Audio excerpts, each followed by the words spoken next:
the Western media and the Chinese media, obviously there is a difference of focus outspokenly considering invoking the emergency regulation ordinance. That is a legacy of the imperial law. That means it will be very extreme, probably curfew at night and control of public narratives, the media, and bring order with maximum forces. Will that happen? Martial law. Yeah, martial law in a way.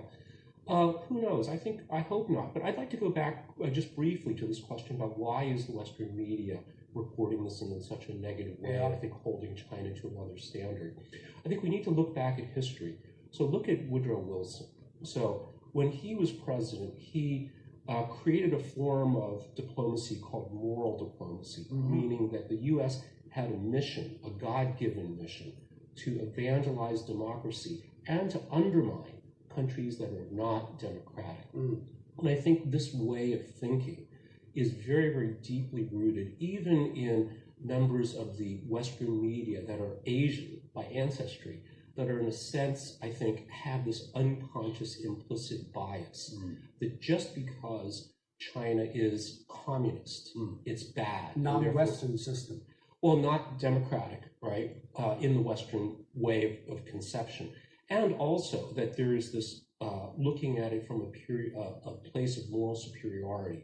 So again, we go back to Woodrow Wilson. He especially talked about the need to educate and provide, train in democracy and good moral Christian conduct to the heathen Chinese, You mentioned a very important point, because it seems the two sides are trying to winning the moral argument.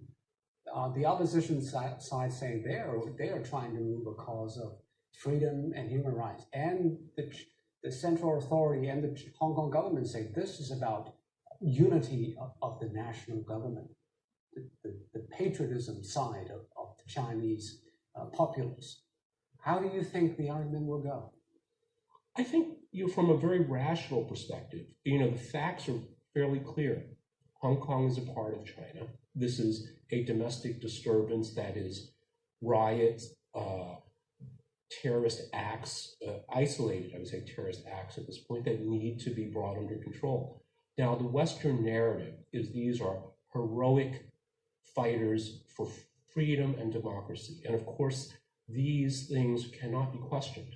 These articles of faith that democracy, freedom are always good everywhere. And this is, I think, the problem that creates this conflict. Would go down history as the most respectable guy in the Second World War. Winston Churchill, Franklin Roosevelt, Joseph Stalin, who is very controversial for the West, or Chiang Kai-shek, who deserves more credit and was portrayed more positively in Chinese movies in recent years when we come to how to review contributions and sacrifices of the KMT government during the Second World War.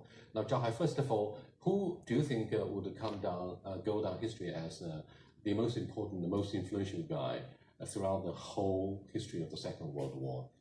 Well, for me, each of those persons you mentioned play their individual. The previous commentator said about industrialization of the war and also the connection of the people. If you look back in history, actually World War I and World War II, many historians argue are interconnected.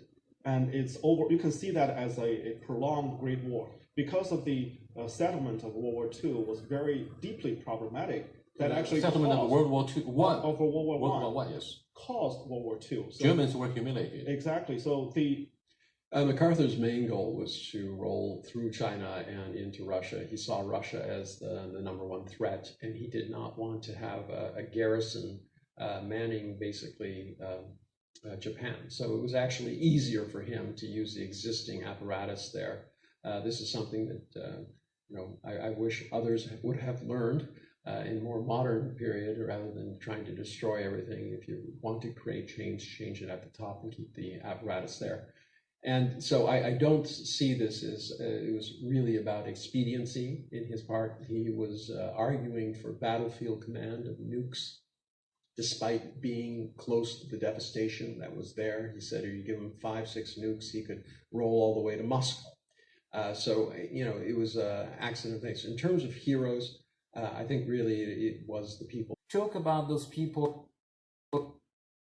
Take China, the villagers from China who went out of their village for the first time by joining the People's Liberation Army. I think they didn't kill for example, my grandfather never left his own village in Henan province, where this policy of burning, killing, and looting led to the massive killings of thousands upon thousands. My uncle also died in the guerrilla warfare against the Japanese invaders. So what do you think of the role the Chinese played in the Pacific Theater, where the Royal Japanese troops were mobilized after Pearl Harbor? What do you think?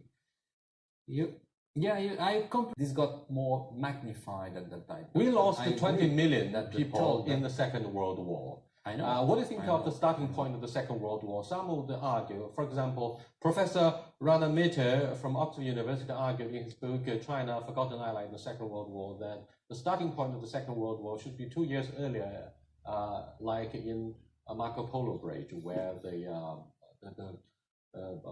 hostilities really broke down between Japanese and the KMT troops.